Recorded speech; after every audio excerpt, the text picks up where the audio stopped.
a wonderful mechanism which provides food, shelter, etc. for the pollinating animals. Pollination can be of two types, self-pollination or cross-pollination. If flower from in a single plant, if it is having both male and female gametes and it brings about pollination, it will be called a self-pollination, autogamy. If in the same plant another flower, from one flower the anthers are or the pollens are shed through an insect to the other flower, then this type of pollination is called as geitonogamy. If the third type, where the anthers from other plant is taken and through an insect to the other flower on the other plant stigma and shed on it and pollination is brought about, it will be called as xenogamy. So these are the three categories or two categories, mainly self and cross pollination.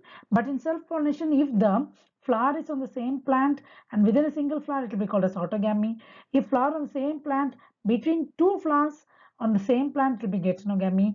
And then if the flowers are totally different on different plants, it will be called as xenogamy.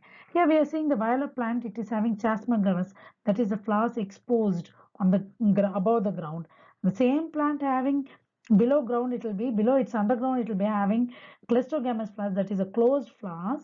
It promotes self-pollination. And then the third picture that you are seeing is the seed pod formed after autogamy.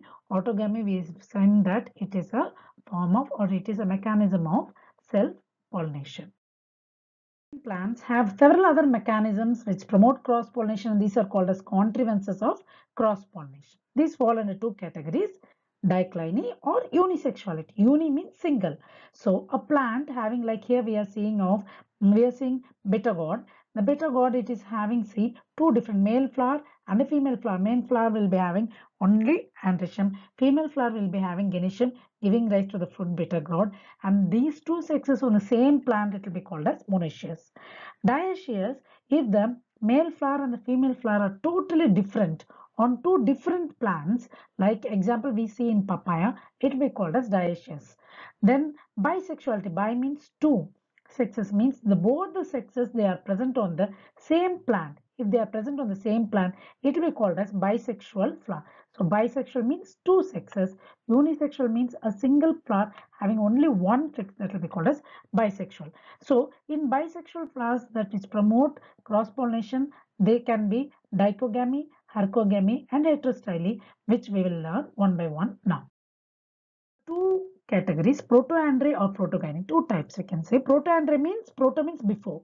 Andry means the androecium matures earlier, as we see in Clerodendron, the picture. It is in Tamil, it is called as Krishnagiridam. It is called as Krishnagiridam. Then Aristolochia in Tamil we call it as Ishwaramuli. Here the gynoecium matures earlier. You can see in the picture that, see, the stigma, it matures earlier, but still the anthers are immature on the first day. On the second day of that flower, the stigmas, they are no longer receptible for the anthers when the anthers are mature. So this promotes cross-pollination.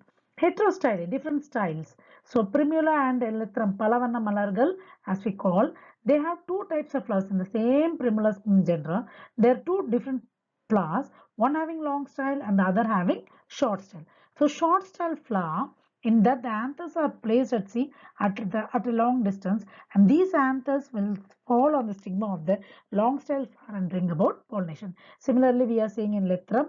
Lythrum, there are long style, normal style and short style flowers. A flower having a short style, in that the anthers are long, see. These anthers, they may fall on the stigma of the normal style and the long style flower and bring about pollination. So these are different mechanisms. In hercogamy, we are seeing that gloriosa. Gloriosa, that is state flower of Tamil Nadu, Singandan, stigma and these are the anthers, they are the position, see. There are different levels, or their position, they are placed in such a way that this stigma cannot receive the anthers of this same flower, and therefore this promotes cross pollination. So these are certain mechanisms whereby the promotion of cross pollination is brought.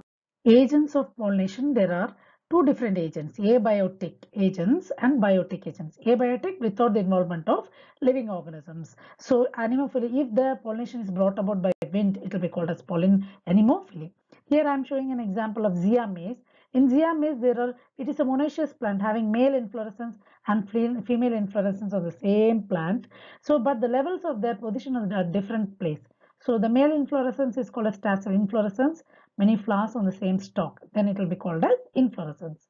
Female inflorescence cob. So, what happens when the wind blows, the anthers or the pollens from the male inflorescence fall on the female stigma and brings about pollination. So, this is an example of anemophily. In hydrophily, as we are seeing here in Vallisneria, it is a dioecious plant, that is female flower and male flower on two completely entirely different plants. So this is a female flower.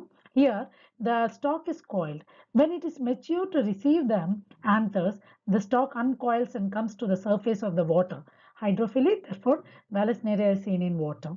In male flower, when it is mature, the pollen grains are shed on and it floats on the surface of the water and brings about pollination. So here the agent is water. Therefore, this is called as hydrophily. These are certain abiotic agents which bring about cross-pollination. Biotic agents bringing about pollination, living organisms which are involved in pollination. Here we are seeing certain examples, or like if it is brought about by beetle, it will be called as cantherophily. If it is brought about by moths, phelinophily, bees, melitophily, butterflies, it will be psychophily. The adaptations of the flower will be according to the organism which is bringing about the pollination. If it is brought about by insects, it has to be exposed, colorful, and the nectar to be tubular so that the insects can suck the nectar easily. Malacophily if it is brought about by snails. Ornithophily if it is brought about by birds. The flower has to be large and tubular so that the bird can sit and suck the nectar. If the pollination is brought about by bats, it will be called as Crapterophily. If it is brought about by ants, it will be called as Myrmecophily. Here, I am showing here an example of entomophily, and pollination brought about by insects in salvia.